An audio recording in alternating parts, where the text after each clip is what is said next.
और अभी तो रुको, क्लाइमैक्स अभी बाकी।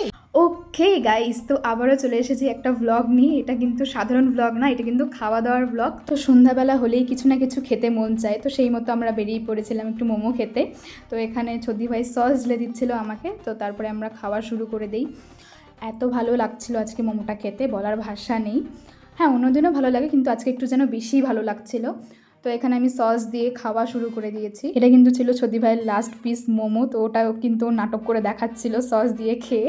তো তারপরে আমাদের রাঙ্গারহাটে একটা নতুন চপের দোকান ওপেন হয়েছে, সেখানে আমরা চলে আসি খেতে চপ। তো নতুন দোকান ওপেন হয়েছে, আমরা আসবো না সেটা কী করে হয়। তো ওখানে লাড্ডুর মতো দেখতে আমরা চিকেন চপ নিয়ে নেই। খেতে এত ভালো ছিল যে মুখে লেগে থাকবে।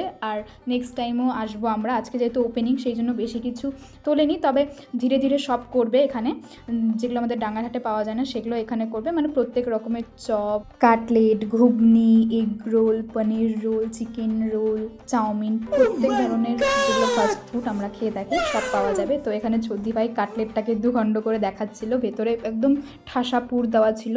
খেতে এত ভালো লাগছিল, মানে বলার ভাষা নেই। তো আমরা প্রচণ্ড প্রশংসা করেছি। তো ওর যেহেতু পড়ানো ছিল সেই জন্য গোটা রাস্তা যায়নি, অর্ধেক রাস্তা আমাকে এগিয়ে দিল। আর এ তো রাস্তার মধ্যে ছ্যাবলামো শুরু করে দেয়। তারপর আমি একা একাই বাড়ি চলে আসি। তো আজকের জন্য টাটা।